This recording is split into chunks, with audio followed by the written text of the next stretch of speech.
বৃষ্টির একটা অদ্ভুত ক্ষমতা আছে।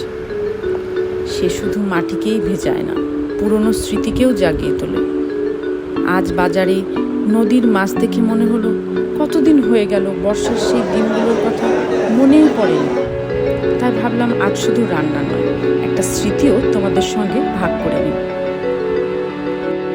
ছোটবেলায় আমাদের বাড়িতে বর্ষাকাল মানেই ছিল অন্যরকম ব্যস্ততা।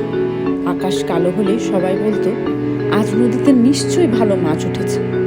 খুব ভোর ভোর তাই ছোট নদীর মাছের কেনাকাটা হয়ে যেত। বৃষ্টিতে ভিজেই হতো। বাজার থেকে মাছ এলে মা খুব যত্ন করে ধুয়ে মশলা মাখিয়ে রাখতেন। মাটির চুলোয় থেকে তখন ভেসে আসতো সরিষার তেল আর কাঁচা মরিচের গন্ধ। আর আমরা বারান্দায় বসে বসে বৃষ্টিটা উপভোগ করতাম আর অপেক্ষা করতাম গরম ভাতের সাথে সেই মজার মাছের ঝোলটা আর ঝাল আলু সানা দিয়ে ভাতটা খাবার জন্য।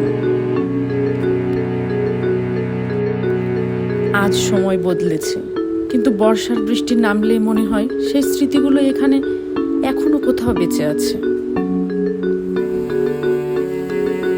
তোমাদের সঙ্গে কথা বলতে বলতে চলো রান্নাটা এবার বসিয়ে দেই। প্রথমে মাছটা কেটে নিতে হবে। আমি কাঁচি দিয়ে কেটেছি, তোমরা দেখে কিন্তু বুঝতেও পারবে না, এতটা ভালো হয়েছে। এরপর লবণ মেখে কচলে ভালো করে ধুয়ে নিয়েছি। এবার একটা পাতিলে ঘি দিয়ে দিলাম, তাতে পেঁয়াজ কুচি আর মরিচ দিয়ে লাল লাল হওয়া পর্যন্ত ওয়েট করব। আর আগে থেকেই একটা বাটিতে আমি জিরে গুঁড়ো, হলুদ গুঁড়ো, ধনে গুঁড়ো, আদা রসুনের বাটা এগুলো পানি দিয়ে গুলে রেখেছি। এবার এই গোলানো পেস্টটা আমি কড়াইতে দিয়ে কষাবো, ভালো করে কষাবো। আর এবার আগে থেকে একটা টমেটো আমার কুচি করে নেওয়া ছিল, সেই কুচি করে রাখা টমেটোটা আমি এবার দিয়ে দেবো। তারপরে আমি আস্তে আস্তে এটা চামচ দিয়ে নাড়তে থাকবো। ঠিক আছে? যখন একটু ঘন হয়ে আসবে তারপরে আমি একটু গরম পানি দিয়ে দেবো। ঠিক আছে? গরম পানি দিলে মশলাটা ভালোভাবে ভুনা হয়ে যায়। তারপরে আমার আগে থেকে কেটে রাখা একটু আলু দিয়ে দিলাম এবার।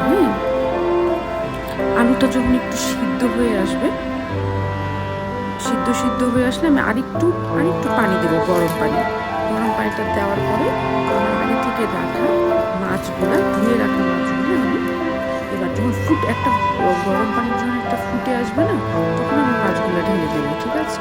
তারপরে হালকা, বেশি নাড়া যাবে না, হালকা নেড়ে আমি একটা ঢাকনা দিয়ে ঢেকে দেবো। পাশে আমার ভাত চাপানো আছে, ভাতের সাথে আমি কয়েকটা আলু দিয়ে দিয়েছিলাম।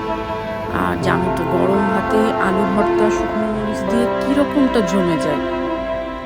আলু ভর্তা বানানোর সময়তে অবশ্যই শুকনো মরিচ কয়েকটা ঘিতে বা তেলে ভেজে নিয়ে আর লবণ কাঁচামরিচ দিয়ে চটকে নিয়ে আলুটা মেখে ফেললেই আলু ভর্তাটা রেডি হয়ে যায়। আর সেটার সুঘ্রাণ তো অনেক সুন্দর হয়।